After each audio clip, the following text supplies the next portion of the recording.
நீ ஒரு ஆம்பளைனா தயவு செஞ்சு என் முன்னாடி வந்து பேசு.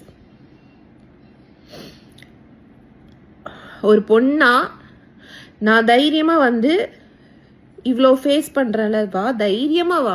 நீ தப்பு பண்ணலன்னா தைரியமா வா. உன் குழந்தை இல்லைன்னு நீ என்னை நிரூபிச்சு காமிச்சிட. எல்லாம் பிளாக்மெயில் சொன்ன. அப்ப அந்த செக்ஸ் மேக் அவுட்டும் பிளாக்மெயில் நீ மென்ஷன் பண்ணி இருந்திருக்கலாமே.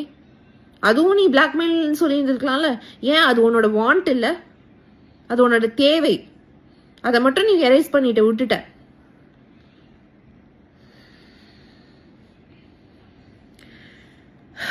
ஒரு பொண்ணை எவ்வளோ கொச்சப்படுத்தணுமோ படுத்துவீங்க. அதை நாங்கள் வந்து பார்த்துட்டு சும்மா இருப்போம். நான் ஃபைட் பண்ண ரெடியாக இருக்கேன். எனி எக்ஸ்ட்ரீம் லெவல் நான் போய் ஃபைட் பண்ணுவேன்.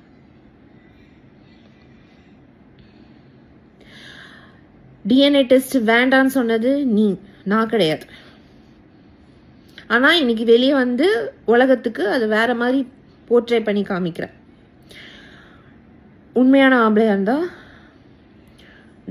உனக்கு தேவை டிஎன்ஏ டெஸ்ட். நீ அன்னைக்கு அக்ரி பண்ணல, வேண்டான்னு சொன்ன. இன்னைக்கு நான் சொல்றேன், நீ டிஃபமேஷன் கேஸ் போட்ட, எத்தனையோ கேஸ் போட்ட என் மேல. அதுலேயும் இதையும் ஆட் பண்ணிக்கோ. கோர்ட்டில் போய் ஆர்டர் வாங்கிட்டு வா டிஎன்ஏ டெஸ்ட்டுக்கு. இப்போலாம் வந்து டிஎன்ஏ டெஸ்ட் வந்து கொடுத்தா வந்து 3 to 7 days ரிசல்ட் வந்துடும், தெரிஞ்சிடும்.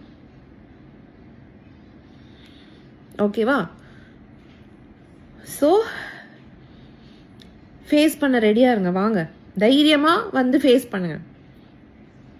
டிஎன்ஏ டெஸ்ட் எடுக்க வாங்க. தேவைப்படுறது உங்களுக்கு டிஎன்ஏ டெஸ்ட். வாங்க.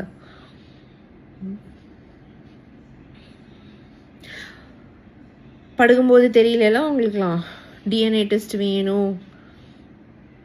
2 வருஷம் வாழ்க்கை வாழ்ந்தீங்க மிஸ்டர் ரங்கராஜ். அதில் நீங்கள் எப்படி இருந்தீங்கன்னு உங்களுக்கு தெரியும். நான் அதை வந்து வெளியே வந்து பேசுகிறேன்னா அசிங்கமாயிடும். பட் இதெல்லாம் பேசக்கூடாதுன்னு தான் நான் வந்து வச்சுருந்தேன். ஏன்னா நம்ம வந்து பேசி அதை கொச்சப்படுத்தி அதை வந்து ரொம்ப மெஸ்ஸி பண்ண வேண்டாம் அப்படின்னு பார்த்தேன். பட் இன்னைக்கு உன் குழந்தை ஹாஸ்பிட்டலில் வந்து இது பண்ணிட்டு, அது வந்து ஒரு என்ஐசியூவில் இருக்கிற அம்மாக்களுக்கு தெரியும் அந்த பெயின். அப்படி ஒரு பெயின் கோத்ரூ பண்ணிட்டு இருக்கும்போது நீ வந்து உன் குழந்தைய கொச்சப்படுத்தி ஒரு ஸ்டேட்மெண்ட் போடுறல.